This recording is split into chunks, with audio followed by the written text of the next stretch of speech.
Legacy is what you pass down to your children and to your children's children. It's what remains of you when you're gone. Many hope to create it. Many more hope to live up to it. Very few ever succeed. The legacy of this show hopes to be about what Westeros means to us, and what we hope it may mean to a new generation of fans, and the generation after that. Boasting discussions that will endure, passions that will rise, debates that will make the small council jealous. With a combined 44 years of experience behind a microphone, the hosts and guest hosts of this show are dedicated to the fans' experience in reviewing anything from Westeros, Essos, and beyond. This group is not the house of a lion, a direwolf, or even a dragon. This is a fraternity, a lineage, a house that endures beyond sigils, and aims to leave a legacy no other podcast has. So it's time to call the banners, for this is the House of the Empire.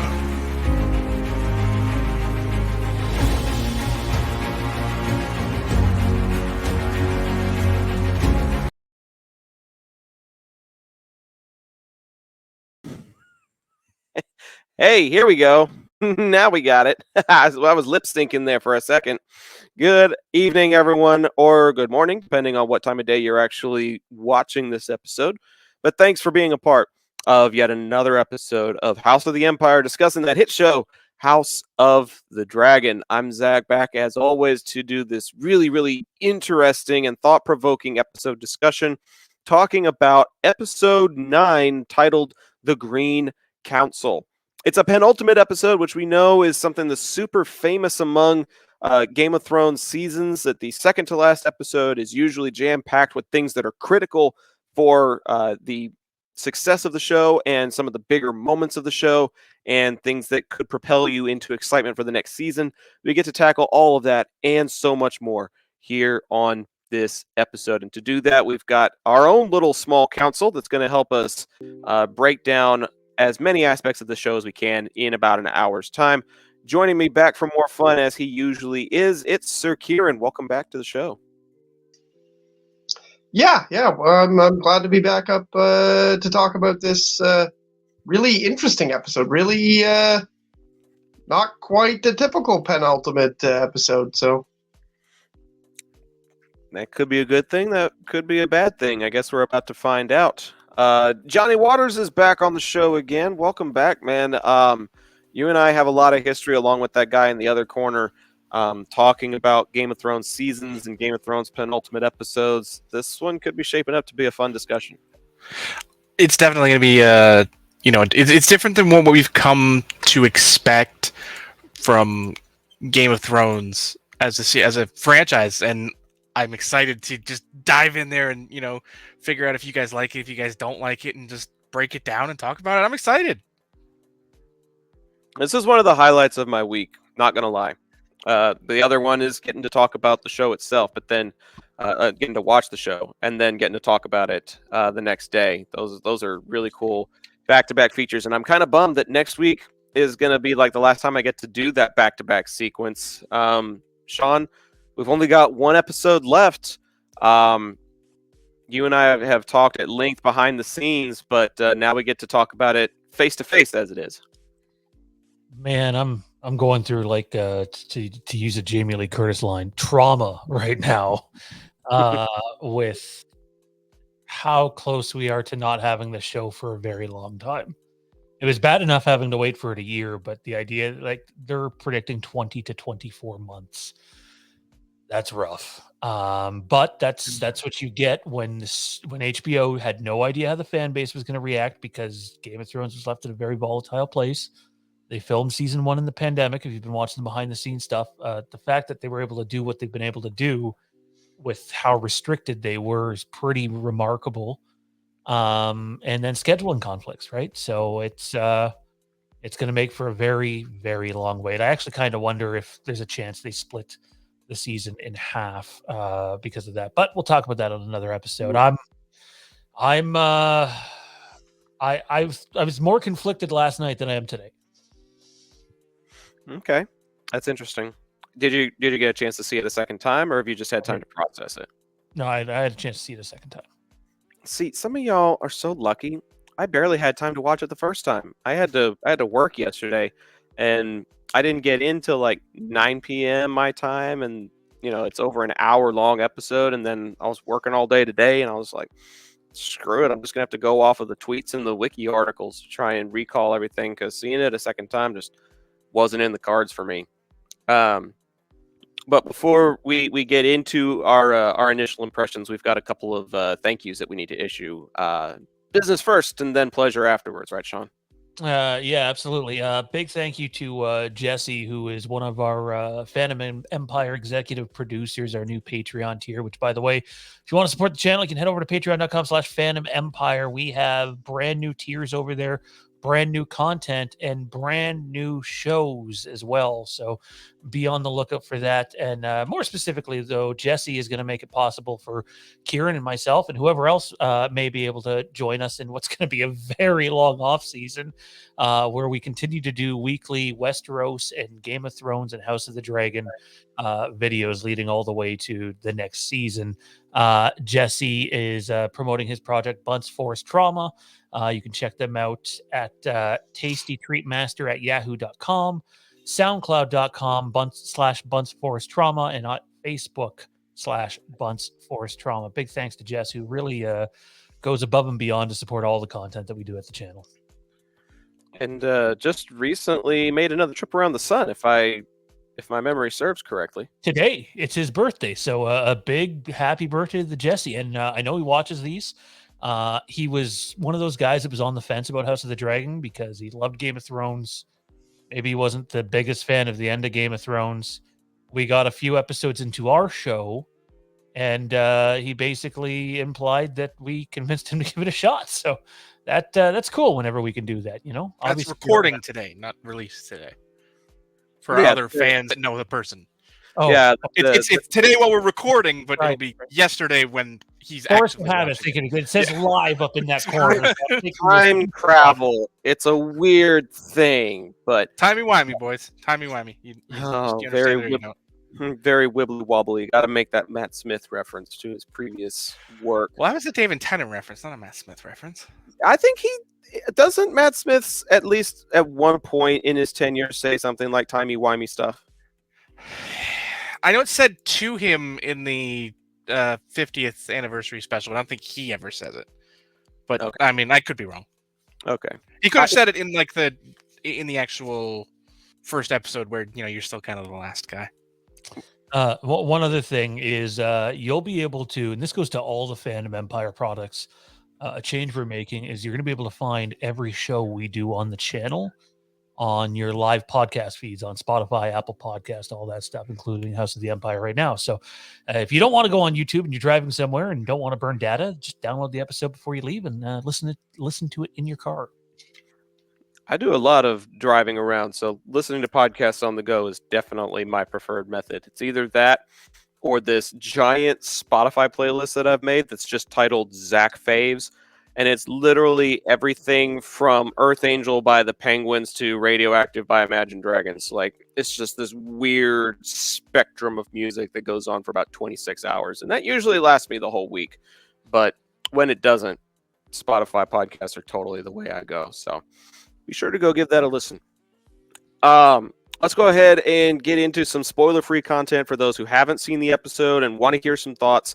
We'll do that for the next 5, maybe 10 minutes. We're not going to take too long because there's a lot of content that we need to be spoiler-full about in a very short amount of time. So let's go around the horn and 60 seconds or so. Let's do initial spoiler-free impressions. Kieran, you're up first.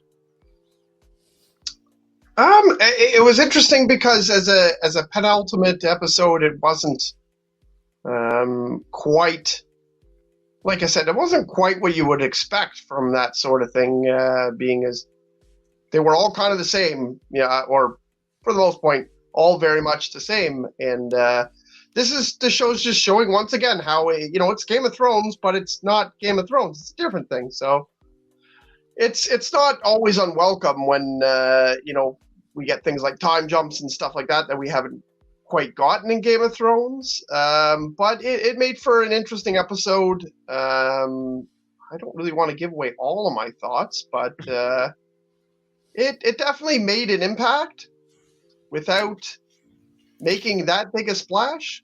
And I feel like I feel like more could have been done with this episode. That's my thought. That's my overarching thought without telling you why I think that. I probably could have done a little bit more with this. We'll give our whys in just a few minutes here, but that's an interesting opening take. Johnny, how about you? Wow. Again, going into this, I had the knowledge of the books and the lore, so again, you have images painted in your head of how certain events are going to play out, and obviously the series has sort of thrown some of those by the wayside to the betterment of the series so far. And this is one where I'm just like, wow. This episode did so much for me without doing a lot. Like, we've come up on the Game of Thrones where the penultimate episode, that's your big bang episode. That's where everything goes crazy. That's where the big battle happens. That's where the bulls lock horns, and then the finale clears everything up. I like that this series is, I don't want to say doing away with that, but taking that emphasis away from it and making the penultimate a story episode. And that's what this was. This was a story episode. It was huge to the story that came before it and the story that will come after it, because so many little seeds and things were planted during the course of this episode that, knowing the history and the lore, is like, oh, this is gonna, you see so many of these little branching trees that are gonna bloom into these awesome stories that the book tells us that we're gonna get to actually see play out on screen. And it did. Oh man, I'm in awe of this episode. I have the Game of Thrones penultimate effect without the big battle. Sean, what about you? So I'm just looking at your notes here. I'm gonna save one of the things I was gonna say off the top, since I'll have a chance to do that. But I was very conflicted when I seen this episode. I'm someone who thinks that the worst Game of Thrones episodes are still better than 90% of everything that you'll get on TV. I firmly believe that. And this at first fell into that category, and wasn't sure how I should feel about it. Like, I actually probably felt very, very similar to what Kieran said. And then I had the luxury of seeing it a second time. And I'm not going to be one of those people that convinces themselves to like something, but I got a better appreciation. We also didn't have to stop the episode, and I had to stop my episode 3 times when I watched it last night. That's never a good thing when watching Game of Thrones. And it felt like a race against time. And it really felt like, oh, whoever wins this race really could decide the outcome of the kingdom here. And it's a battle within their own party. And I thought it was very, very well done. And yet I can still agree with Kieran and say, I thought they could have done more. There were really good things in this episode. Dare I say, some of, if not the absolute best things we've ever gotten in a Game of Thrones show, but we'll get to that in a bit. And then, as Johnny was saying, knowing the book lore, I know, a bunch of the events that happened, but I've been able to do it in a way where I don't really spoil many fates for myself. So I still don't know the outcome. Like, obviously, all these people, for the most part, are dead by the time Game of Thrones hits. But most, well, what's her face is somewhere around during this time. So, the Red Woman. Why can't I think of her name right now? Stannis's woman. But I messaged Johnny. It was either yesterday or the day before, and I said to him, like, is this the episode that this event happens? Because I was pretty sure it had to be this season, and he was pretty sure it wasn't this episode. And he's absolutely right, because it's definitely happening next episode. And do not miss the next episode, people, because it's basically going to replace what was the penultimate episode. And funny thing is, Miguel Sapochnik was supposed to do the next episode, and due to a scheduling conflict, he actually had to switch with someone else. And the visuals for this episode, you could have swore it was Sapochnik that did it, and it wasn't, which is a good thing for the show.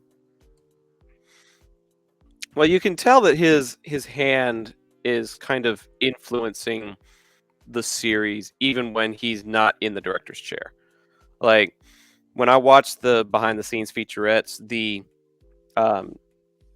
two creators, the two showrunners, are pretty much in every featurette. You know, Condal and Sapochnik are both very, very involved in what goes on in the show, even if they're not sitting in the chair. And so his influence is definitely evidenced. But going back to a point that you made, Sean, about how the next episode could potentially have a lot of the things that we've come to expect from a penultimate episode where we're getting it in a finale, that brings me into my next question. And Kieran, you might have touched on it a little bit during your initial impressions, but I want to circle back to it around the horn as our next spoiler-free question. How do you feel like this episode is as a penultimate of a season? Is this a good place for this type of story to be? Should it have been in a different part of the season? Or is this how a penultimate should be, even though it may kind of go away from the style that we have come to expect? I mean, I'm okay with it.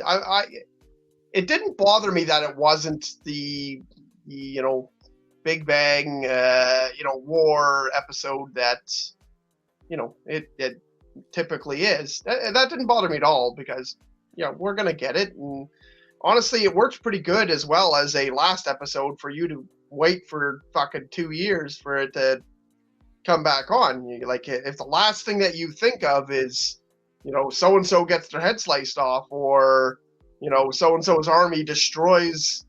I mean, a lot of the battles in Game of Thrones are one where it's like, it's 100 versus 1,000. You're like, oh, God damn it, they're never going to win. And they're like, oh, but also these people show up and, fucking blew out those 1,000 people and a big surprise.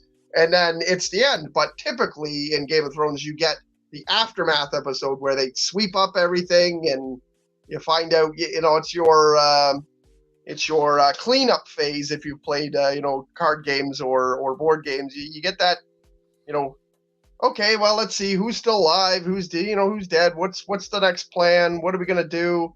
And typically in Game of Thrones, they're like, what, fine, we're marching on Winterfell or whatever, sort of thing. And it's like, and then they save that for the next season. So I don't mind what order it goes in. That didn't go into any of my disappointment for this episode.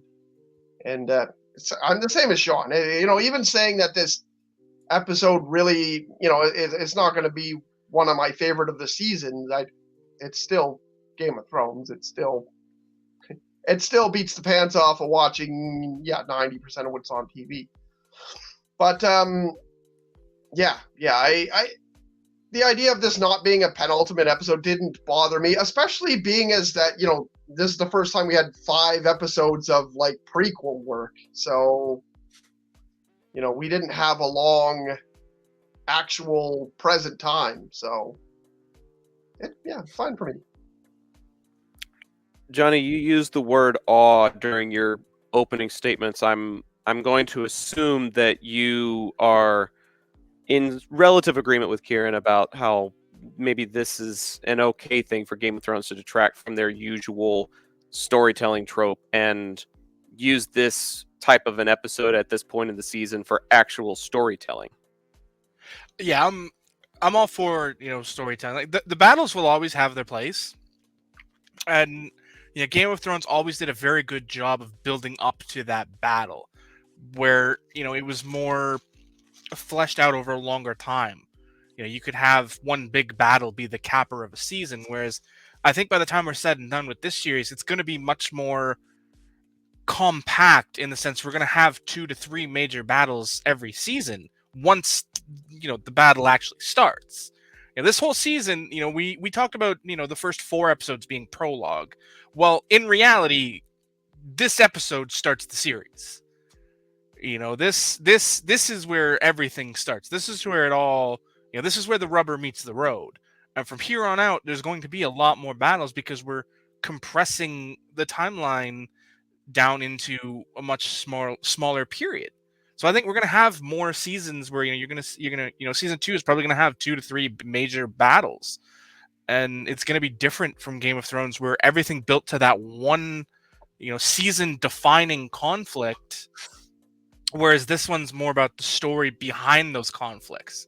And I love that overarching feel of this that we've gotten so far. Everything's built up to these, to these events that is being done through story, not through battle, which is vastly different from Game of Thrones. Sean, he mentioned stuff being vastly different. I'm still a little torn on it, so I'm not saying this condescendingly towards either of you, but I'm genuinely curious what your thoughts are. And Johnny, you can offer a follow up or a retort afterwards after Sean gives his thoughts. But is it a good thing that House of the Dragon is being this different by telling this type of a story at this point in the season? Because he mentioned just how drastically different that storytelling is. How good of a thing is that? Because I'm still on the fence personally. So I'll counter it and say it's not. When you compare it to 1 times 9 from Game of Thrones. Kieran loves when I just give up to numbers for an episode. When Ned loses his head, there's literally imagery in that episode that is identical to what is here. And Zach actually provided me with a couple of photos. Is it okay to pull one of them up now, or is it too early for that? Are you talking about the Ned photo? Yeah. Yeah, let's put that up because that's going to actually tie into my statement as well.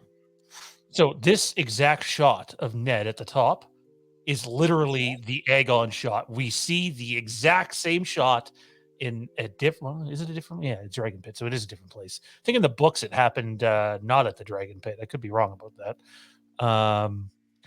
But like this episode plays out like that first one. So I'm not saying expect Blackwater Bay for 2 times 9, but this one plays a lot like, is it Baylor? I think that's what 1 times 9. Yeah.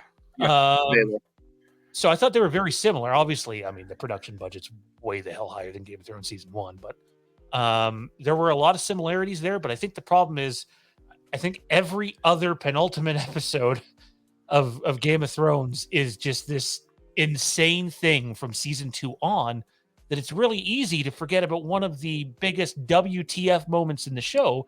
But instead of someone losing their head, there's sort of some mercy shown. Oh, okay. So the reason I sent Sean this image in the first place is because these shots are what I have come to know and love about penultimates, is having like a defining moment or even a defining sequence that drives the episode just into something, like not just drives the episode, but even drives the show into something that I didn't expect it could. And even though we did have like a big moment, I'm not going to spoil it just yet, even though we did have a big moment in 1 times 9 of this show, I don't feel like it was as big or as much of a WTF moment as what we've got here with Ned. And maybe I'm spoiled. Maybe it's because I don't have a whole lot of the context of, the stories that come after this moment like Johnny does. But when you stack up the type of story that gets told and the way this episode finishes to the way other 9th episodes or penultimate episodes go in a show, this one to me does not even sniff Ned's beheading. It doesn't sniff Blackwater. It doesn't sniff the Red Wedding. There are just so many great, epic episodes of Game of Thrones that have happened at the penultimate point that not only are great storytelling, but great moments that drive us into a place that I didn't expect it to. And again, not having read the books, I had no clue that the Red Wedding was going to happen. And so I was going into it just watching it as a fan. And when the Battle of Blackwater happened and Tywin rides into the into the throne room on his horse, when the Red Wedding happens and there's literally no Starks left, those types of moments are the ones where I'm like, holy shit, this show just like took it to another level. I didn't have a holy shit, this show just took it to another level at any point in this episode. And that's why I'm conflicted. That's why I'm on the fence, because I'm comparing apples to oranges or something, I guess. But the standard, the precedent that has been set for big moments that drive the show forward, I feel like this episode that we just watched was a collection of little moments that are still setting up for something big, but don't come close to setting up for big the way other penultimates in Game of Thrones have in the past. So Yeah, do I actually do with that very as you much will. agree with Zach on this. Wow. I mean, I It's got think it's got a couple of interesting things that happen. You're like, ooh, the payoff for that might be cool. But Mhm. like, nothing was like, oh my god, wow. It was just kind of like, all right, stuff's happening. It was like, okay, this happened, and Johnny, you may need to help us get a little bit of context to it. And we're about to dive into spoilers, by the way, folks. We're 25 minutes into this episode, so if this hasn't convinced you to go watch the episode yet, I don't know what will, but we'll go ahead and give our spoiler warnings moving forward. This is your first and only warning. Johnny, let's go ahead and get into spoilers. Help me get a little bit better context if you can. Like, why do I need to be higher on this episode than I currently feel like I am? I think because we talked about Sean makes a great point comparing this to 1-9, and that is a really good point. I mean, I think obviously the major difference is that we didn't have that death in this episode, but we had that big moment. Are we going straight into spoilers here? Are we good to just Yeah, start let's breaking it go down ahead here? and go in. Let's go ahead and go into spoilers. We're in spoiler territory now. Like if you compare the moment in 1-9 to be that big moment of the season, which in reality it was, I think, and this is just me biting my tongue. I don't really want to say specific things, but obviously Sean sort of led it earlier when he said there's something he's expecting to happen, thought it was going to happen in this episode, but it's very clearly going to be in the next episode. And assuming the moment is the one that I'm thinking of up here, because we never actually talked about what the moment was, but assuming that, I mean, I feel like this is vague enough to say if he's talking about Shipbreaker Bay. I don't know if he knows the specific, like, the location of it, but if he's talking about Shipbreaker Bay, which I think is the next Storm's episode. Storm's End. Storm's End. I think we're talking about different things then. Ooh. Because Shipbreaker Bay should be in the next episode, but Shipbreaker Bay might actually be in Storm's End. I don't know the specific geography of the location. I know that was the location, but I don't know My which geography book would show up. Yeah. I know this. Yeah, I don't Come know the on, full Amazon. geography to know if that's in Storm's End or not. But I still think Shipbreaker Bay is a large bay in the Stormlands along the eastern coast of Westeros. okay. So then, yes, we are talking about the same thing. It's just I have the specific location. He has the general. I have the city. He has the country. So yes, assuming Shipbreaker Bay happens in the next episode, you're going to have that moment that is comparable to Ned's head being decapitated, where you're going to sit there and say, "Holy shit, that just happened." I can't, you're going to have that moment, and moving it to the finale, I think, is more traditional. The Game of Thrones finales were sweep up the debris and start the ball rolling for the next season. Yeah. Like it was almost an epilogue to the season we just had. Mhm. And that was fine. It worked for Game of Thrones. And there's absolutely nothing wrong with that type of storytelling. But I think that House of the Dragon is building more to that traditional, peak format that most TV shows hold, where the season finale is the episode. Where that last episode is the one where the big events happen, where everything gets sort of, where you have that climactic moment. And I don't think we're going to, move into the sort of traditional cliffhangery type stuff, because that's not, I don't think that's the style that we'll ever see in this universe. But moving the big event from the penultimate episode to the finale, I think is perfectly fine. And it also serves to differentiate the two series, which is another thing I like.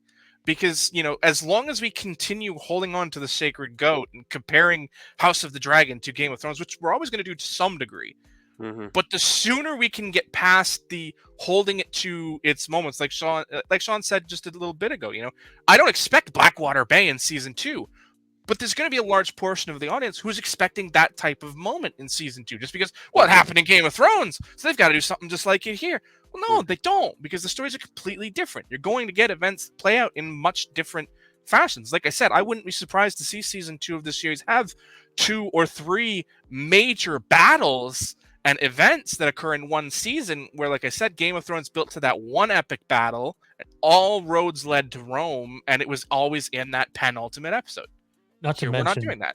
Sort of cut you off, man. Not only because, like, they've already told you, like, barring HBO being too interfering with creative, a show at most has 5 seasons with these characters.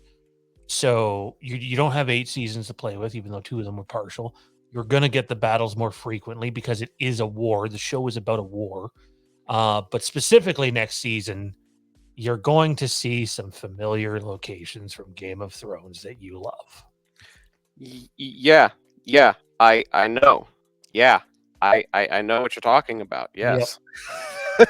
For those of you tuning into the audio version, I just pointed at my House Stark hat that I wear pretty much every damn episode. I've already seen a lot of rumblings online talking about a return to Winterfell, as well as a visit to other locations as well. So yeah, I'm pretty stoked about that, because outside of the very first episode where you hear Rickon Stark pledges allegiance to Rhaenyra, you haven't seen shit from the North, and so I'm pretty stoked about that. What's really interesting is going off of what Johnny said. There's a lot of comparisons that get made to the old show, and I'm guilty of that as much as anyone. But I find it interesting. I always find it interesting seeing who sits on the small council and when, and going into the timeline, talking about certain moments that happen in the show now, that happen in this 9th episode. I know we've seen him previously, but they say his name several times. How do I not know anything about House Beesbury? Like, I don't know anything about them other than this fellow who dies in this episode is like 70-something years old. Like, how do we end up getting all of this fresh blood, if you will, all this new blood in a time that is set in the past? I'm kind of sad that he's gone, but I think that his death in the small council scene kind of sets a precedent that the people who set themselves to do honorable things are going to end up with dishonorable endings. It really kind of set the tone for the episode for me. It's House Beesbury is one of those minor houses by the time we get to Game of Thrones. I think they were name dropped a handful of times throughout the course of the series. I think that was one of the houses that was in support of Renly for king, so that tells you how important they were. That's everything right there.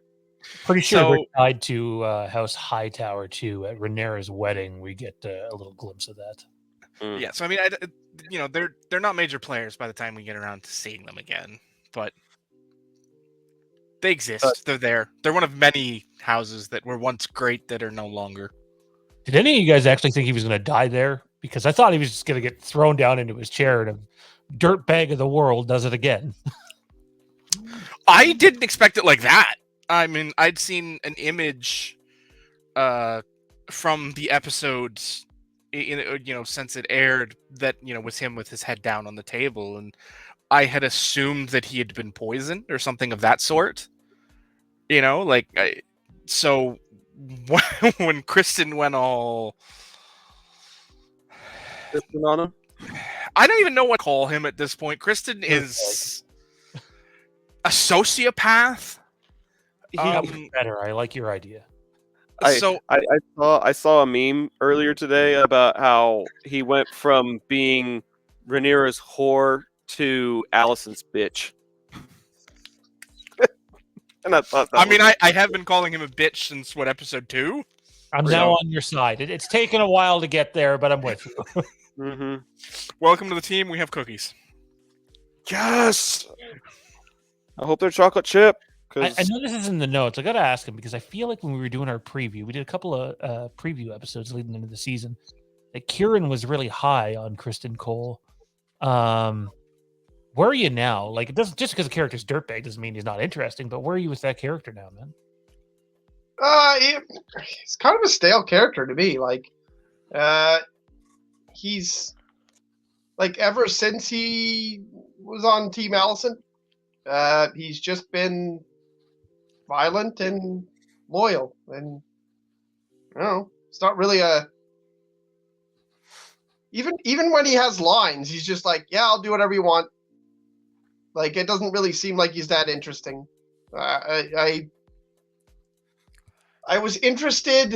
I was a lot more interested in the first couple episodes in seeing the Kristen Cole Damon rematch from the tournament, and now I'm more interested in seeing.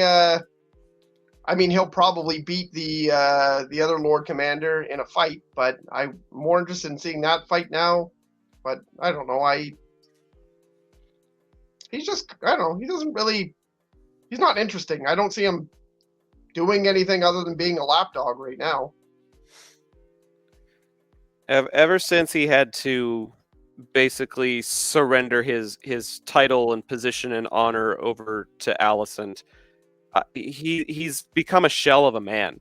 I feel like he hides behind the armor and hides behind Allison way more than he should. And basically, ever since Rhaenyra turned him down, he's, I don't know, sunk himself into his work maybe, which is something that heartbroken guys can do. Like, you lash out at the person who turned you down, calling them a spoiled cunt like he did.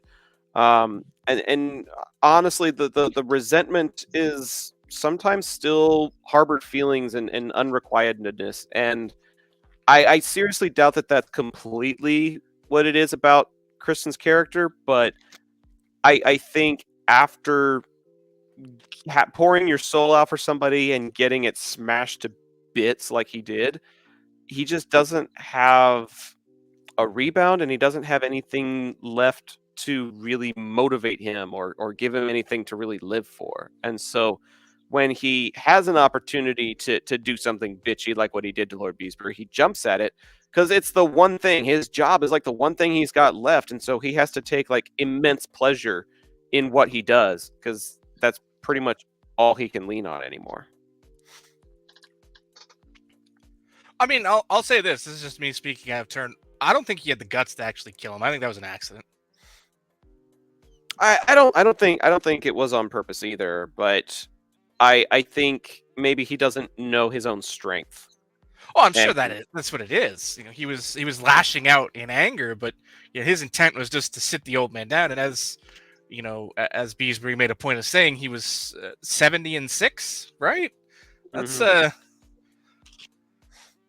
in Westeros years, that man has lived a long, long life. In medieval times, you're only supposed to have a lifespan of 30 to 35. He's lived twice that, so who knows? But yeah, it was interesting to see that there were a lot of people that had already committed to seeing Aegon ascend the throne, even without Alicent's knowledge, and it was that conspiracy that actually kind of gave her the revelation about what had been going on without her knowledge and how upset and even insulted she was by it to a certain extent.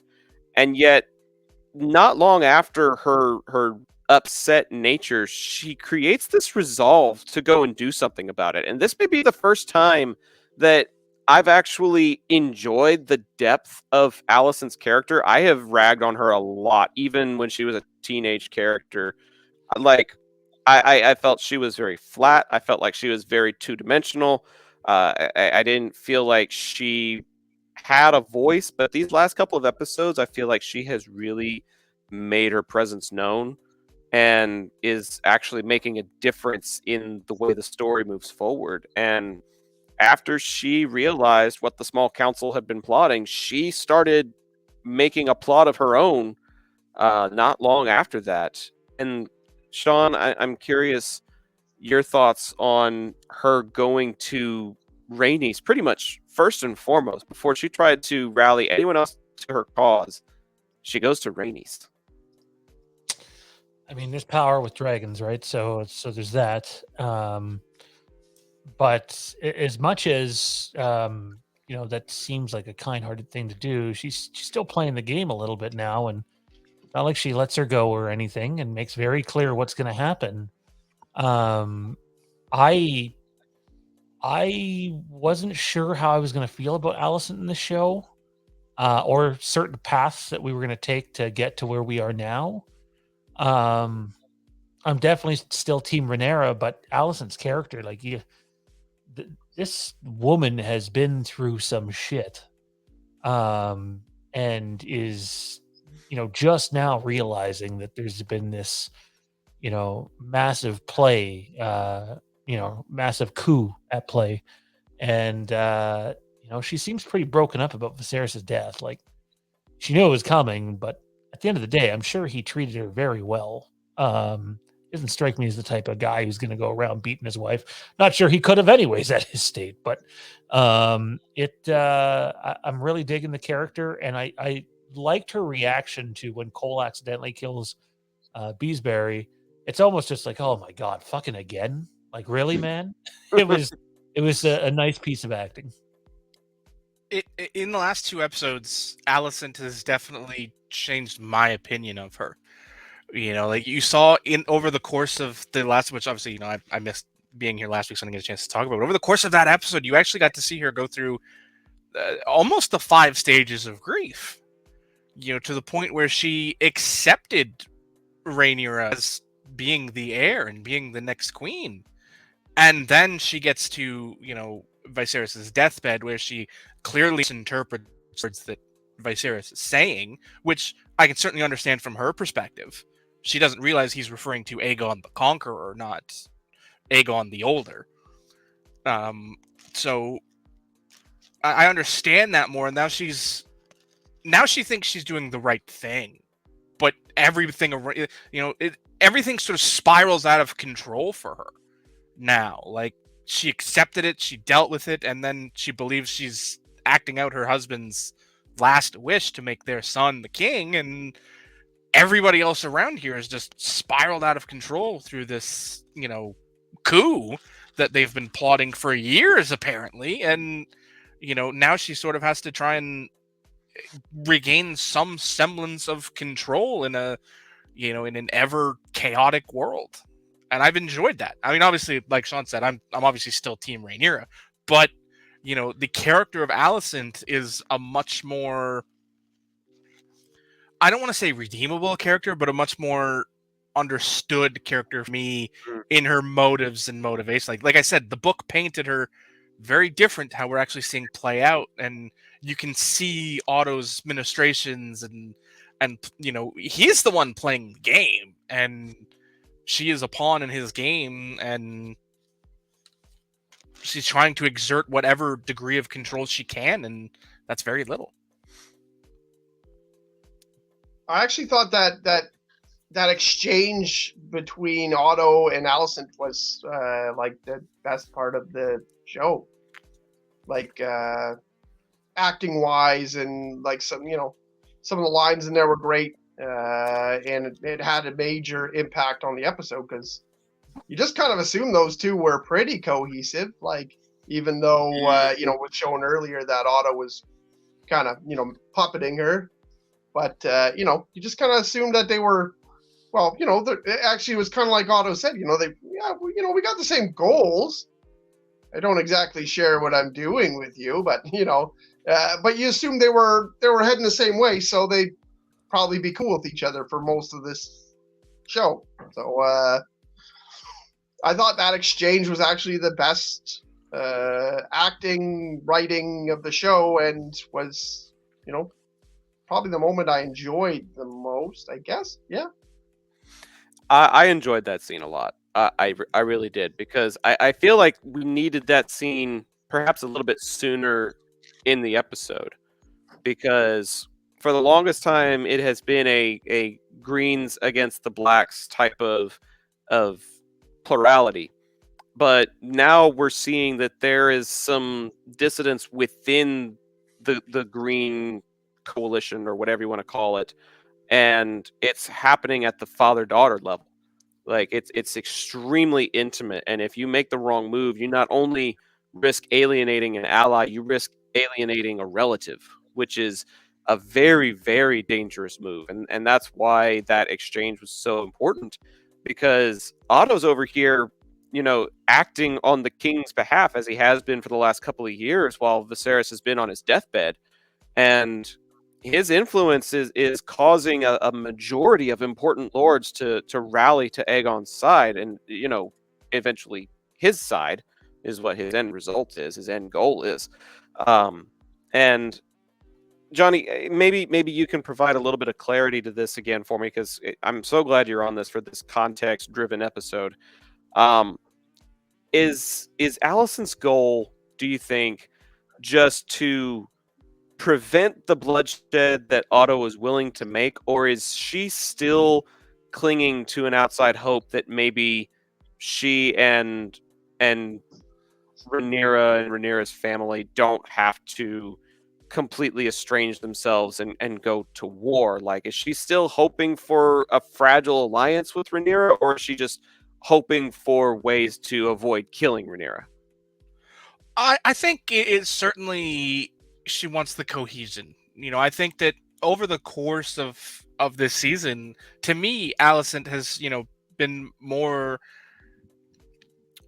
interested in seeing out Viserys's wishes. Like I said, over the course of the episode prior, she had sort of, to me anyway, had come to terms with it, and had accepted it. And at the toast, at the dinner, all of those things. They had their moment where they were together, where Rhaenyra said she would return on Dragonback, and they had that moment, or all those moments where everything sort of seemed to be building towards this familial bond, which I think both of them sort of wanted to continue. And I think Alicent's motivations are still to see out Viserys's wishes. She thinks that his deathbed confession was that Aegon needs to be king. Obviously, we know that's not accurate. He was discussing the prophecy and the prince that was promised, and confirming it's Jon Snow. Nice hat nod there. But all of those things, from the outside looking in, I can certainly understand her perspective and thinking that Viserys's wishes were to see Aegon on the throne, and now she's trying to do that in a way that obviously stops the bloodshed, but makes Viserys' wishes true. I mean, she wants to make terms with Rhaenyra that will see her bend the knee for Aegon, and and be part of everything. So obviously she doesn't want the events that are coming, but she does not have the control she thinks she does. Like at this point, I think she thinks that if she can control Aegon, she can control the machinations of her father.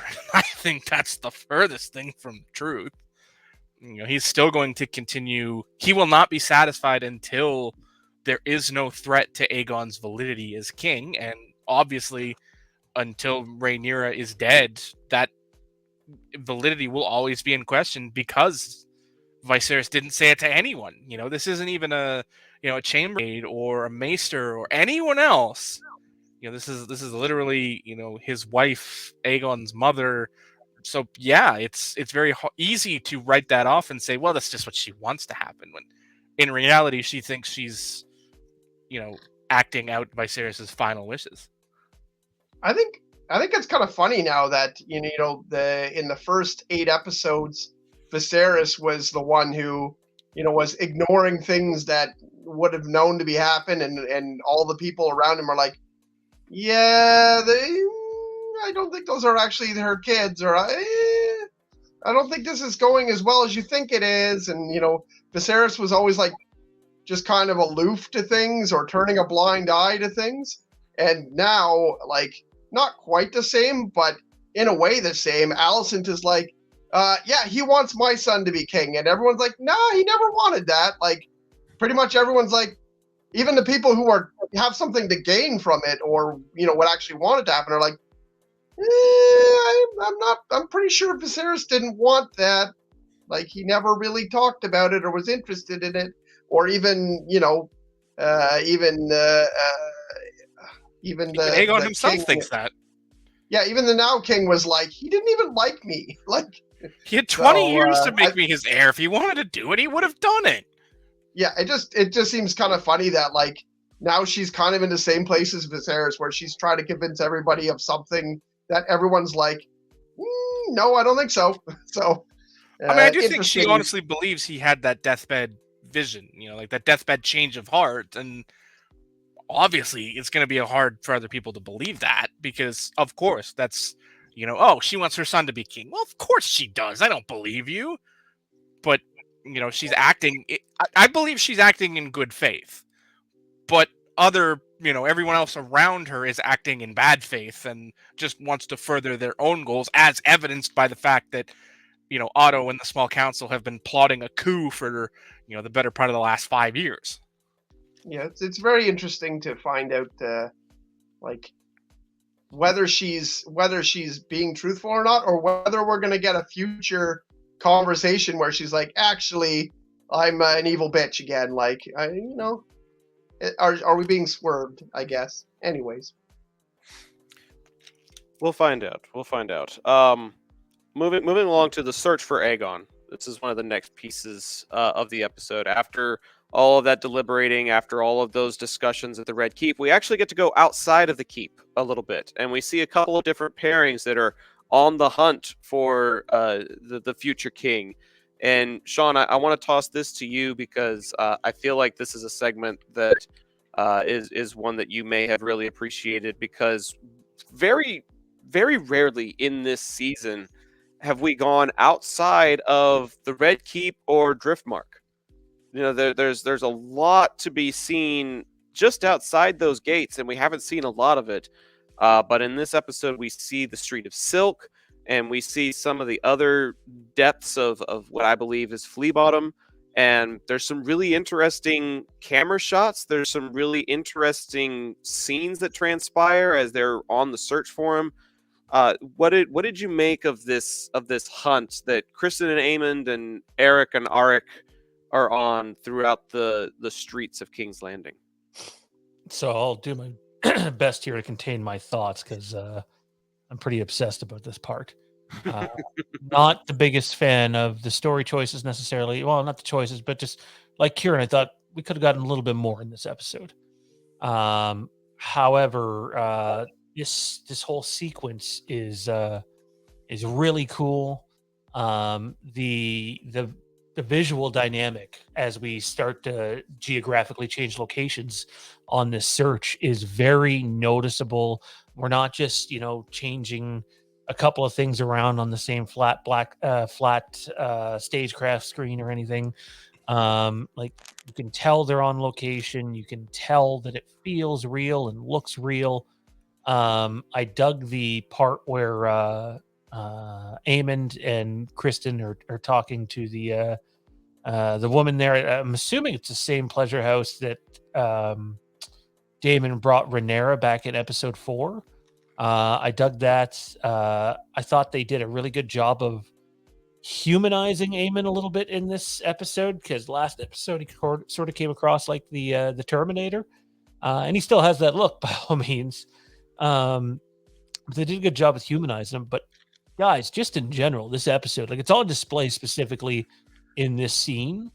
But this episode, I'm totally willing to say right now, as a guy who's a geek for Chris Nolan films and Bond films and Mission Impossible films that are visual films, is the best cinematography we have ever gotten in Game of Thrones, period. Better than anything in the main show. It was just another level. It was like Chris Nolan came on set and did his thing. That still doesn't make up for the lack of maybe substance, as maybe Johnny's the more positive one of the four of us in terms of that in this episode. But I too thought like we could have used a little more oomph for a penultimate episode. But the cinematography was amazing, and the score, I can never pronounce the guy's last name, but Ramin, or Ramin. He was the guy who composed Game of Thrones. When you put the cinematography and the score together, for some people that's not going to matter. They don't give a shit. But for me, a big Nolan guy, I was completely blown away by it. And then seeing it a second time, I appreciated it even more. It was truly stunning. I noticed the score in the first half of the episode just because of the way that it kind of circled back to the melody every now and then. And at one time we actually had to pause for like a restroom break, and as we were going our separate ways, we don't use the same toilet at the same time, I could hear my wife humming the tune. And so when it's catchy like that, you know that it's making an impact, because it's not just, stereotypical action background music that you can't really do anything with, but you would know it was gone if it wasn't there. That's what I would say 80 to 90% of like action movies is their film score exists so that you don't have pure silence. But this one, in this episode in particular, felt like it had some substance. So I'm with you there. But my counterpoint would probably just be two words, good sir. The bells. The set pieces and cinematography that take place in that final season, where you get a huge scope, not just of King's Landing, but also of its destruction. I still feel like that is some of the better cinematography we've gotten from Westeros.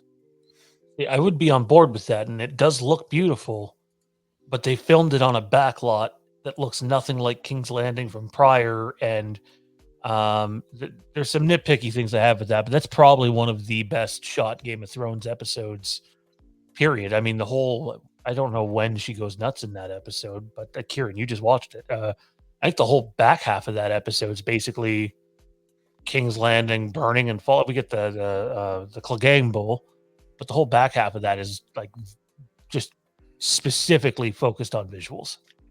Yeah, and people turning to ash and buildings crumbling, and yeah, it's a lot.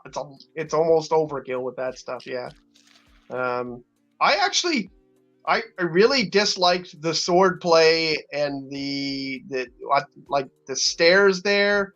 There was some really silly sort of like you don't expect, like when you see Game of Thrones, it's very brutal. The sword fighting is very, like, you can tell the swords are heavy. It's not fencing. You can tell that these guys are swinging at each other in a way that not everybody is a sword master. People are, it's not choreographed. It doesn't look choreographed when you watch Game of Thrones sword fights. This one kind of looked like that. And then there was a part where they crossed swords for a while, and then they both ran down the stairs at the same time and met at the bottom. It kind of reminded me of that Pirates of the Caribbean, where they're fighting over the box with the heart in it inside the wheel, and then this guy does this, and the sword play is very like light and kind of lighthearted and fun, which is cool for Pirates of the Caribbean because it has its own formula. But I felt it was very not Game of Thronesy, the sword play and the kind of, I don't know, silliness, and I don't know, just it was just very not brutal, which is what I expect from Game of Thrones swordplay, even among people who might not want to kill each other. But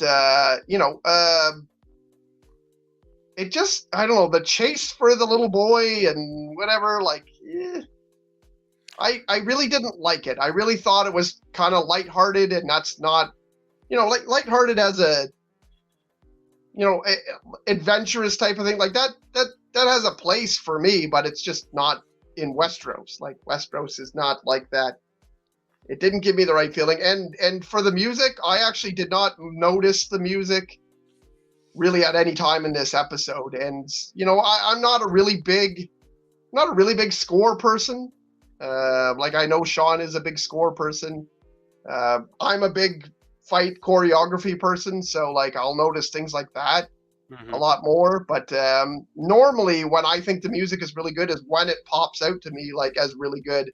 Otherwise, I'm probably not really paying attention to the score. So It's interesting that you mentioned that, just because it didn't really hit me at all at any point that it was above average for Game of Thrones, I guess, which, of course, Game of Thrones is a higher scale. But anyways, I just thought it was kind of goofy and lighthearted, and I also thought overall a lot of the scripted lines were not really that great.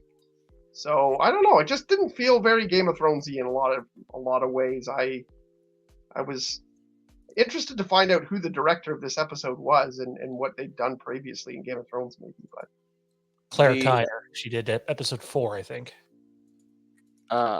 The choreography of that scene in particular felt very underthought and amateurish to me. For two people that are supposed to be royal members of the King's Guard, they're supposed to be the best of the best because they're protecting the royal family. That type of swordplay just fell completely flat for me. For a time there, I didn't think I was watching Game of Thrones. I thought I was watching The Princess Bride. Okay, same. Exactly the same. It did not feel like a Game of Thrones type of swordplay duel. It felt more like the fencing match you see in Princess Bride. And that's just, those are two different types of swordplay. And that, like Kieran said, I don't feel like that type of swordplay has a place in Game of Thrones. And so I'm with you. I did not care for that sequence at all. But the end result is that Aegon gets found and is somehow convinced to go through with this coronation ceremony and assume the throne. And it leads to a very interesting conversation between he and his mother as they try and, discuss the family, the burdens of ruling, and like you mentioned earlier, Johnny, how he said if he wanted to be king, he had 20 years to name me heir, and he never did it. And then one question, and this is another thing that rubs me the wrong way. Like, I understand that Alicent is still kind of young, and she still doesn't know how to play the game quite so well, but she needs to be a little more in tune with her family, just a little bit, because if you want to manipulate your child, her goal of finding Aegon first was to be able to properly coerce him and manipulate him. And if all he's looking for is some fucking validation, then when he says, "Do you love me?" you don't fucking reply by saying, "You imbecile." You're trying to manipulate this fucker and you call him an idiot? He raped someone. It doesn't matter. If your goal is to play the game and actually be in his ear, then you tell him the things that he wants to hear. If you really want to be the puppet master the way your dad was the puppet master over you, you don't call your son an imbecile. She doesn't get it. And frankly, I'm a little amazed that he went through with it after, immediately after getting called an imbecile, he still parades through the dragon pit and assumes the crown.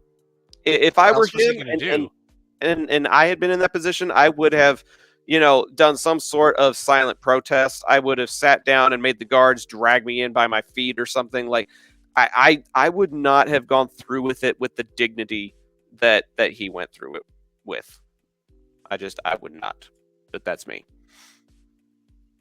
It's interesting. It doesn't seem like the king life is going to suit him very well. No, it really doesn't. But before we get into this scene here is really important, and I have thoughts on this as well. But I want to open the floor really quickly for anybody else that has thoughts on the carriage ride to the Dragon Pit, because as we've mentioned, this is a rather dialogue-heavy episode, and this is one of the last important pieces of dialogue before this final sequence. So any thoughts on the carriage ride before we move on? I'll be quick with this because it's not important. This was the only thought I couldn't get out of my mind.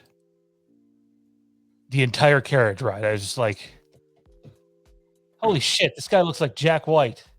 Almost identical. Oh, wow. Sorry. I apologize. I mean, you're not wrong when you put them up side by side like that. But I mean, I think that was the one scene where it sort of took all of the growth that Alicent had for me and sort of pushed it to the side in a way that I didn't like. Mm-hmm. You know, I mean, it like Zex. I mean, yes, Aegon is a horrible human being. They have made no bones about that. When we literally saw him as a, what was he supposed to be, 12, 13-year-old in his windowsill masturbating on the populace to, you know, his bastard children in Flea Bottom. I mean, the man has no interest in his own family, despite, I'll point out, we actually saw his children. Nobody's talking about that. You know, his first two children were there with his wife when they went looking for him the first time, and my thought process was, oh, it's one of those moments where foreknowledge is not fun. But I'll leave that alone, and eventually we'll come back to it, and I'll say, we'll come back to it in about 2 or 3 years. That conversation will come back up. 2 or 3 seasons. It's hard to say. I mean, the Dance of Dragons that this is built on was relatively fast and long. It was only about a year. Like, this wasn't a long, protracted thing. That's why I think we're going to see a lot more, a lot faster, because so much happens in such a short period. But I digress on that one, because, you know, they can draw this out because they sort of, you know, are playing with the lore a little bit. But right, you know, that was the one scene where Alicent sort of pushed everything to the side, you know, because, you know, do you even love me is a moment where she should have sort of pierced through the game and, you know, reaffirmed her you know, her love as a mother, because, you know, clearly she has it. I mean, otherwise she wouldn't have fought so hard for him to be the guy if she didn't have that, because he is he's the most unworthy. He is the most unworthy person to be the king of Westeros until we eventually meet Viserys the third or fourth or whatever he is. You know, Dany's brother, Viserys. You know, he's the only other person with would make as awful a king as he will, because he's apathetic towards being the king. He has no interest in it. I mean, they said back in, was it episode 1, they've never made a man who doesn't strive for absolute power, something like that. It's the auto quote from back at the beginning of the season. And I think we're seeing that, well, congratulations, your grandson is that guy, because he doesn't want, he doesn't care. He just wants to, you know, he wants to drink and whore himself into an early grave. That's what he wants to do. He doesn't want to be king. He doesn't care about the politics or the machinations. That's why he doesn't, you know, I don't think he can speak Valyrian. I don't, you know, like, just, he's an awful king who doesn't want to be king. So he just can wait to be king. Yes. I don't know if you heard that. Just got a little wow from my wife in the other room. Oh, I was expecting something off the soundboard from Sean. It looks like he's trying to find the right button to press, maybe.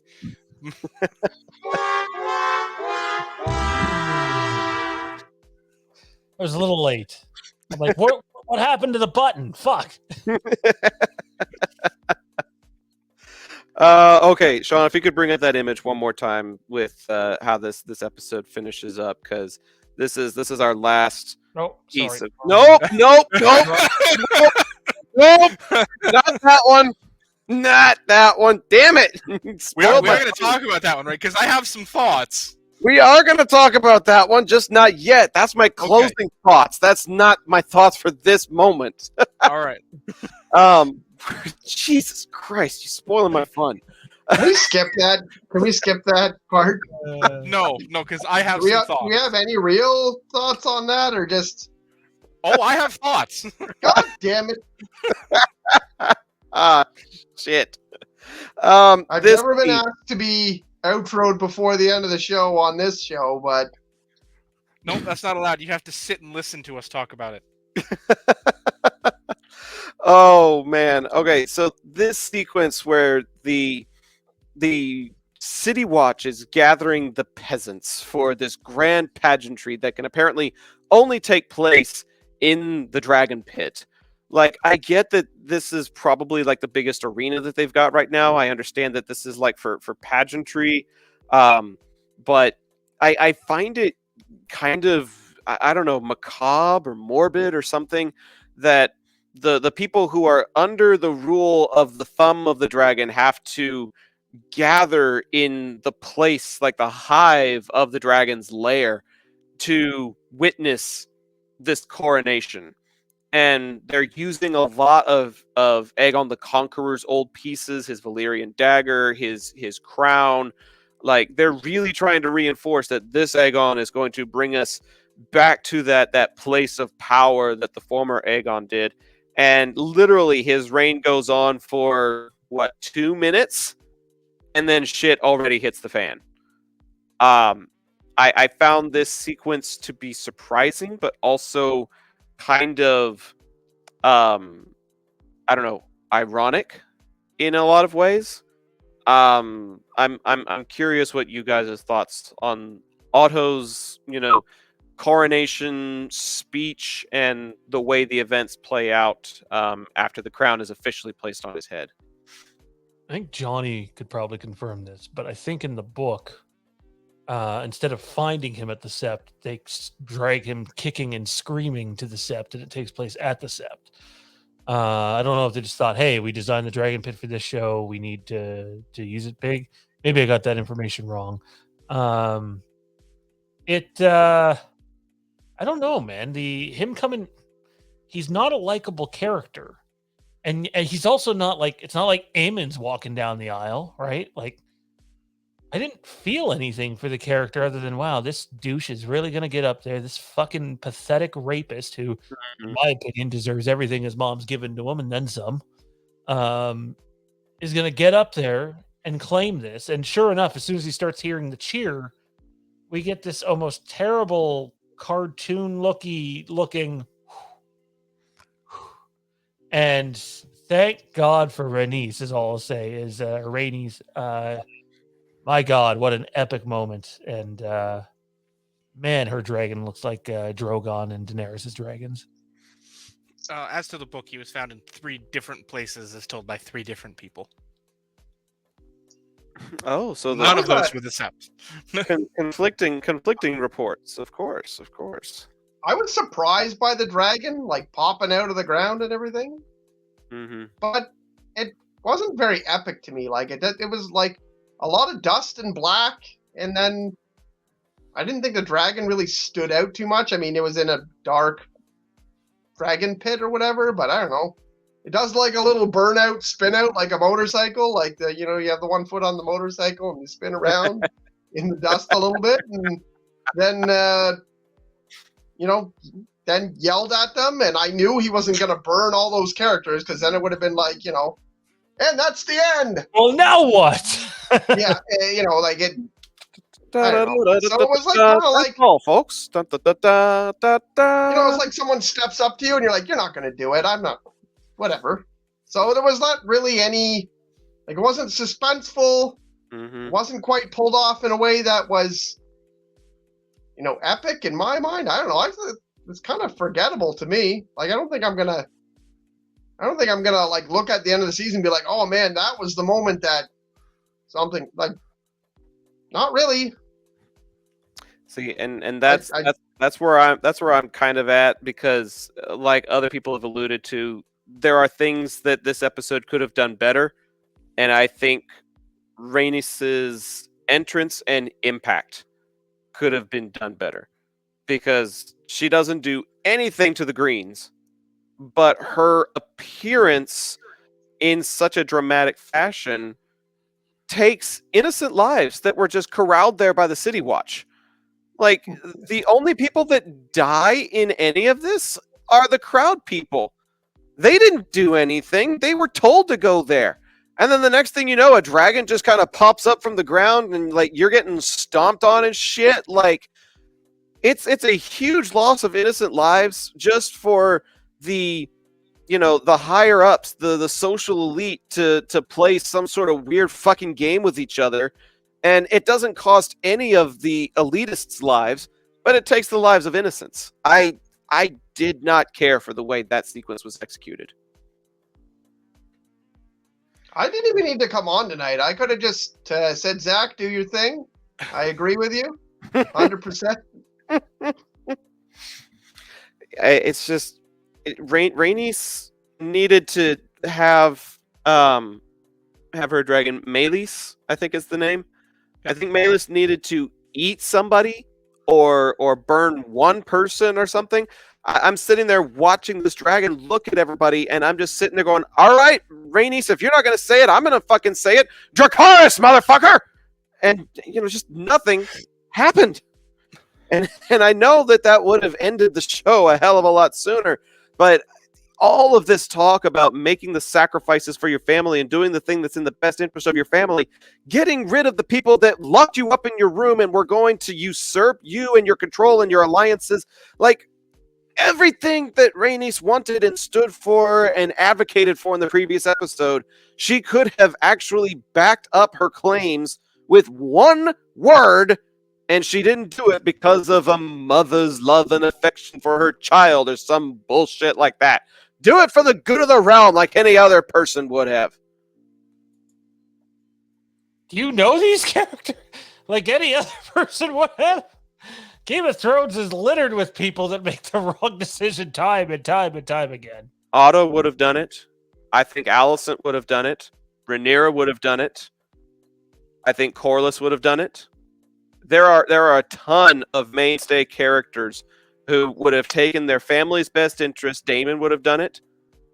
There are a ton of characters in this show that would have taken their family's best interest to heart and said the one word that would end the conflict.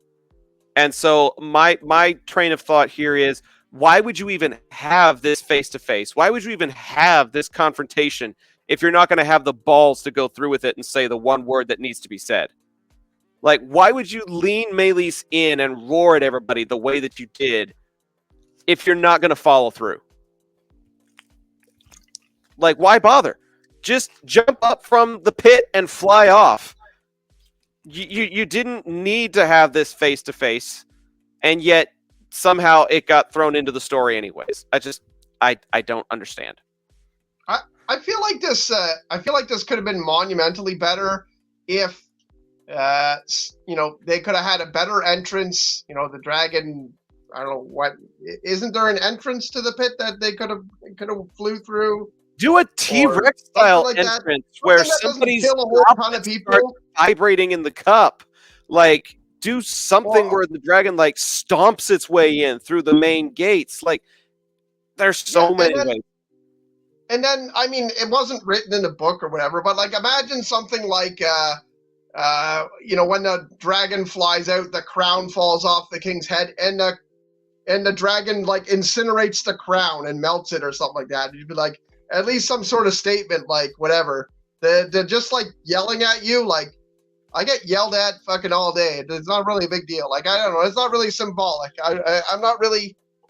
I felt like it could have been a bigger moment if it was just done in some slightly different way, other than killing a bunch of townspeople and then roaring and flying off. And the costume change must have been really quick too. But yeah, throw on like a half hour's worth of armor. We saw how long it took Kristen to take his armor off several episodes ago. How much fucking longer does it take to put your armor on? And yet Rhaenys had it on in what, 2 minutes? That's I don't know. I feel like everything should have been tweaked in a different way. It could have been way better. You two on the bottom row, any counterpoints to our arguments on the top row?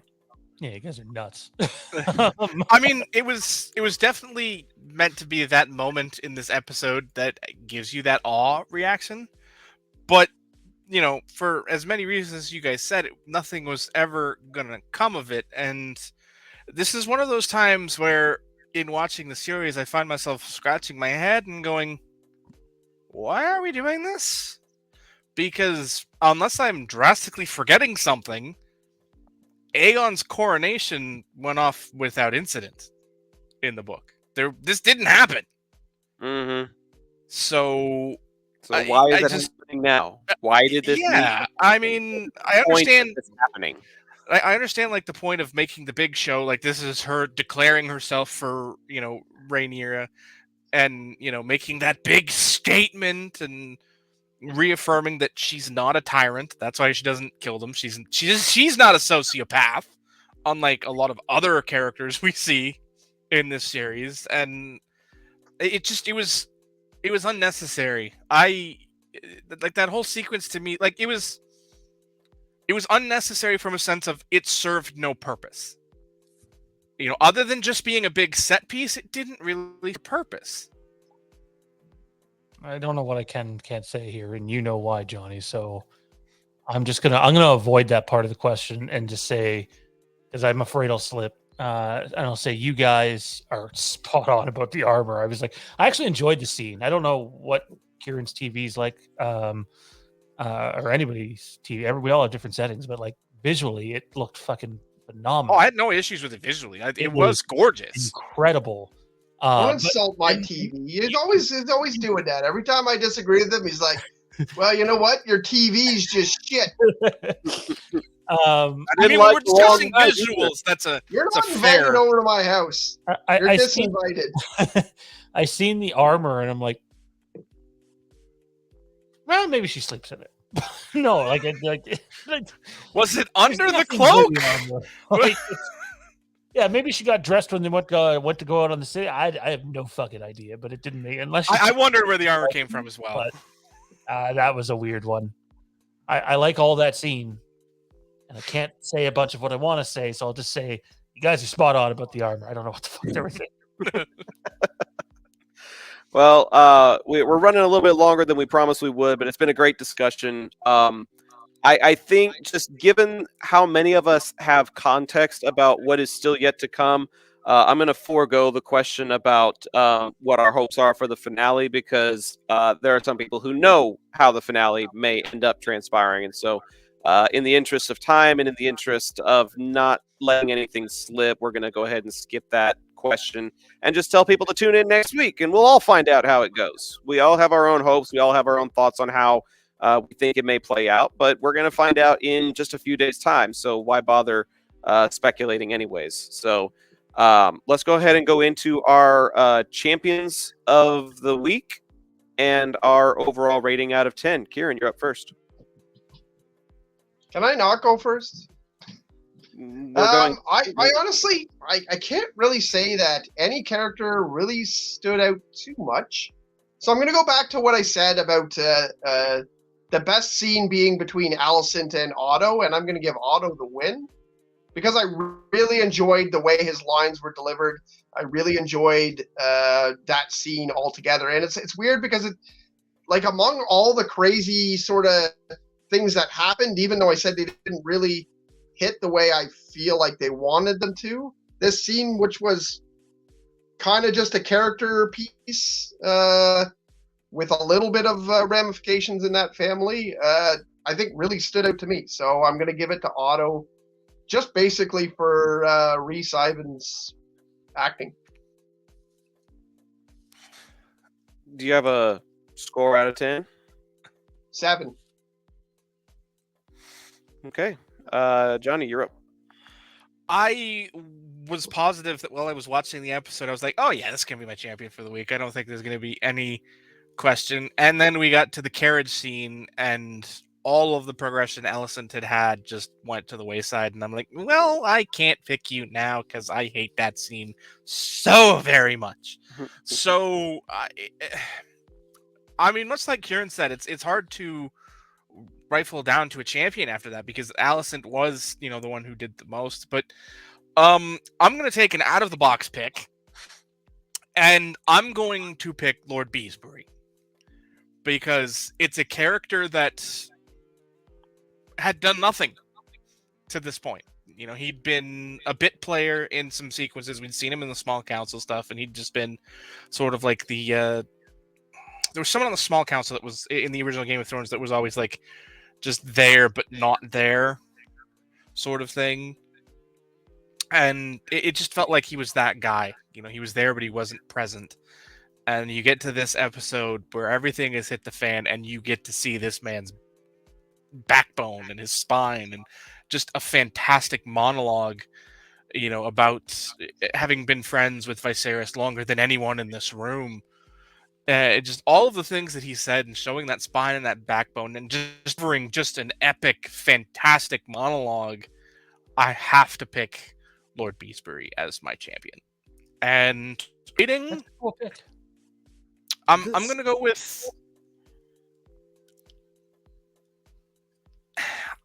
I like him more than Kieran did. So now I'm above the. Obviously, I haven't been on for a couple weeks, so we never really got to see my rise. So I'm just flattening my ratings all seasons. But this one is a solid 8 for me. Solid 8. I'm going to give the episode an 8, just like Johnny. First watch through is probably closer to Kieran's score. Second watch through, there's too much that I love about the episode to give it anything lower than an 8. So an 8. And my champion, boy, does this guy get shit done. Like, I don't know how we haven't talked about this in 85 minutes, but I think we were saving it for the right moment, and I think this is it. I'm dead serious here. He's my champion, not because I think the guy's a fucking, stand-up character. The guy is he's not Littlefinger, he's fucking middle finger. Like, fuck, this guy is fucked. And yet he is so good at what he does and gets exactly what he wants, and that he gets to jerk off to the Queen's feet. I don't know. He's more demented than Littlefinger, and I think it would be hard to argue that for several seasons of Game of Thrones, Littlefinger basically got exactly what he wanted when he wanted it, except for Sansa or. I'd argue he Catelyn. never got what he wanted. Oh yeah, he wanted Catelyn, but well,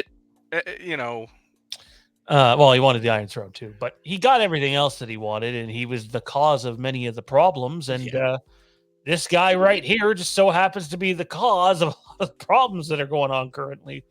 So I find the actor's performance to be incredible because he's legitimately disturbing. And I can't wait till someone caves his head in, hopefully. He's got his own little army, and he's got a network of information, and he is aware of the spies that are reporting to Missaria. So it's almost like he is a combination, or he is on his way to becoming a combination of what Littlefinger and Varys both were capable of, as far as networks of information executing the things that nobody else was capable of executing. He is turning himself into a very dynamic player.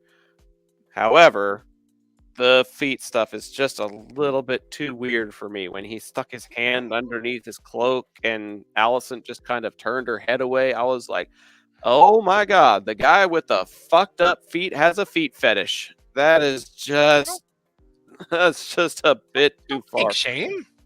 Wait, don't kink shame. Come on now. The man's allowed to have a foot fetish. The price seems a little low for the type of information that she gets from him. Just saying. I mean, you think, you know what? Actually, I'm just going to cut that sentence off at the head and just, no. Moving But, on.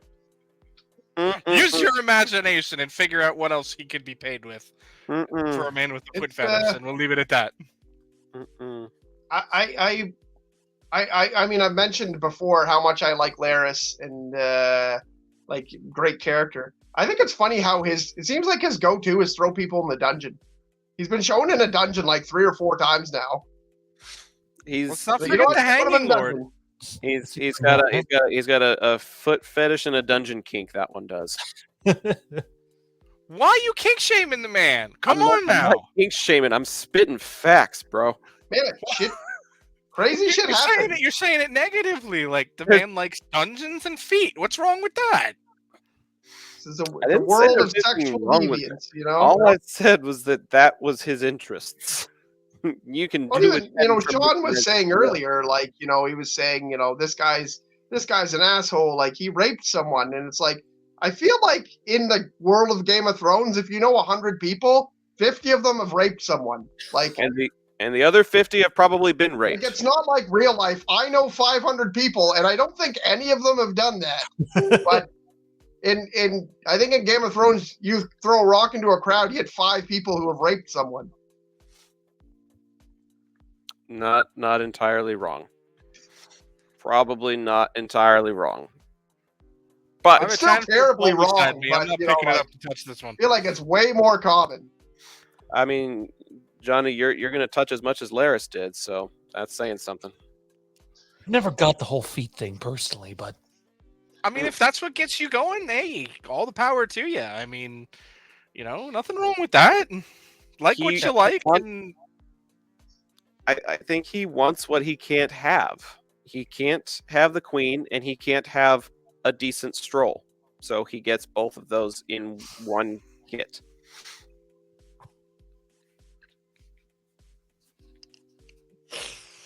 I'm not going to make it off this episode.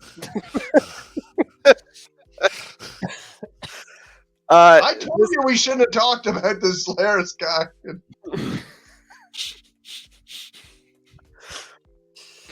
I really hope that people turned this episode off 10 minutes ago.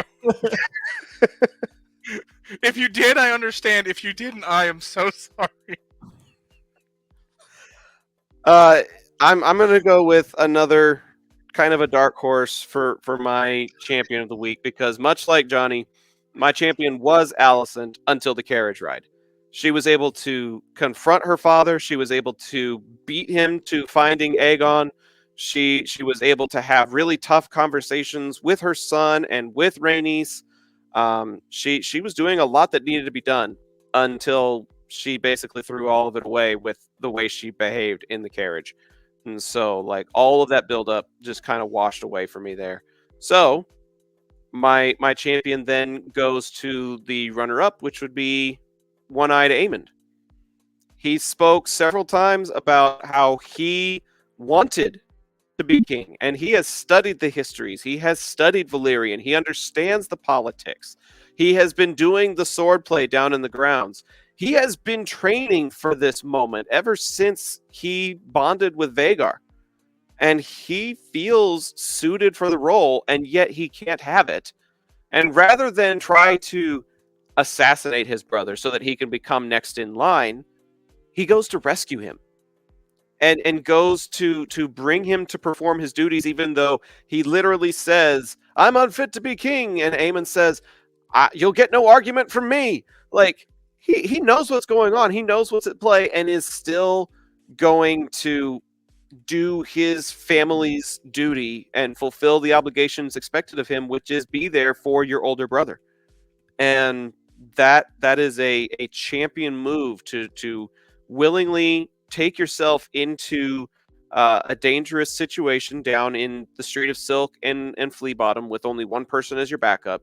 Go and find your older brother and fulfill your family's expectations. That is a champion move in my watch. So he'll be my champion, and much like the rest of the crowd, I'm looking at a 8 out of 10. I have critiques. I have things that I enjoyed about it, but ultimately, this was not the type of penultimate that I was hoping for or expecting. And even though it did drive the story forward, there were a lot of things about it that I wasn't super thrilled by. And so it's not going to be rated any higher than an 8, but I also don't see myself taking it any lower than an 8. So it's just going to be sitting right there at an 80%. I'm going to give a closing thought, and Sean, you can finally bring that other picture back up, sir. It's a really weird thing when Shrek is able to predict what's going to happen in House of the Dragon. You've got trumpeters, you've got foot fetishes, you've got small little unworthy men pointing at the crown, demanding people acknowledge you as king. And then you've got dramatic dragon entrances brought about by an ass-like character that you don't know if you love or hate. I mean, it's kind of a sad thing when a movie from 21 years ago tells a better story than Game of Thrones did. But Shrek is a 9 out of 10 for me, bitches, and this episode was only an 8 out of 10. So I'm going to drop the mic and leave it at that, say my goodnights, and let everybody else say where they can be found on social media, because Zach the Voice is ready to be out. Kieran, thanks for being a part of the evening. Where else can folks find you outside of this podcast? Honestly, right now, this is kind of my only project. It's really weird. It's like never happened. But I was considering, like, what do you think I can make on the internet with this thing here? You think? I hear you can make big money off this shit. Apparently. Is this a good-looking one? Is it? Let me see if I can. Johnny, please tell us. Just Please. leave in the comment sections if you think I can make any money off of this. I have another one too. I have 2 of those. Johnny, please help me. I don't know if I can. I just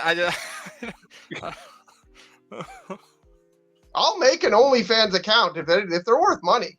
I am so very sorry to anyone who didn't turn this episode off 20 minutes ago. Like, I'm just trying to make a buck here. You should have turned it off and gone for a walk while you had the chance, folks. If you stuck all the way through all of that conversation on Laris and now Kieran's only feet, and I regret not picking Eamon now because he was my runner-up. I mean, if you watched all the way through this, God bless you, because you're a special human being if you made it all the way through this. You can find me, Bros Before Pros, Twitch, and YouTube. We're gonna have something up there, hopefully by the end of the week, assuming I can edit it properly between now and then. Sean, we got a lot of other stuff happening here on the channel as well, don't we? I mean, by the time this publishes, there's going to be a live stream that's coming up in a few short hours, and then there's a lot of other stuff that people can look forward to around here too, right? Yeah, there is. You guys can check out Moose Too Far tomorrow on the on YouTube, which is right here, by the way. We're reviewing Andor episode 6. You can also check out the Dark Batch Drive over on Facebook that Jared does. He also has a $10 a month Google Drive with 10 billion terabytes of wrestling content from God knows where and God knows who. Mike Bishop's Take One podcast over on Apple and Spotify and all those other places that have that stuff. We have a plethora of Halloween content on the channel. The fallout from Halloween Ends. Basically, everybody had an opportunity to come and give their say. Even Zach did through me. I gave his thoughts on one of the streams. You can also check out our Winchester's review. The Supernatural prequel is up, and it's doing very well. So, to the Supernatural fans that came out to the channel and subscribed, thank you. It's greatly appreciated, and there'll be more of that coming. You can always check us out on Patreon, patreon.com/Fandom Empire. Bunch of good shit, bunch of good tiers. Check it out. We appreciate the support. It means the world. Oh, and tomorrow, Overlook Drive-In. We're doing Halloween 2, and we'll be talking Halloween Ends prior to that. Well, outside of this, I'm not really doing a whole lot podcasting-wise. There is a new episode of the IPC podcast that's coming up sometime this month, but we haven't really set a date on when that is. We're really only doing about one episode a month because of our schedules. So this will be the main place to kind of keep up with me. Anything from Westeros. Really excited for the finale episode next week, and then some aftermath episodes to come after that. And then if you're interested in sports broadcasting, that's kind of what I'm trying to make a career out of this voice of mine. And we do football, high school football, American football every Friday night on my Facebook page at Zach the Voice. So just look for the live videos there if you want to hear my voice talking about things outside of Westeros. But that's pretty much all I got going right now. Still trying to unpack all of this behind me. There's 2 people living here now, so that's what a majority of my life is just getting us settled. Today, officially, the time of this recording officially makes 1 month that I've been married, and it does not feel like it. So, looking forward to very, very many more. Well, congrats, man. I'm glad it's going well, and hopefully you guys get those videos. I know that was a shitty situation. Yeah, but we've got some gorgeous photos, and she actually just posted them today. Like, we finally got our pictures back from the photographer. So I may try to post those on my Zach the Voice page as well if I can figure out how to do that. So yeah, plenty of other things worth celebrating and talking about, and plenty more to talk about next week right here on House of the Empire. The season finale will be next week's discussion, but I think that's going to do it for tonight. We went about 40 minutes longer than we originally planned, but it was a really solid discussion. Thanks so much to everyone that tuned in and to everyone that was a part of it. For Kieran, for Johnny, for Sean, I am Zach, signing off for now. We'll see you all next time when the Empire returns.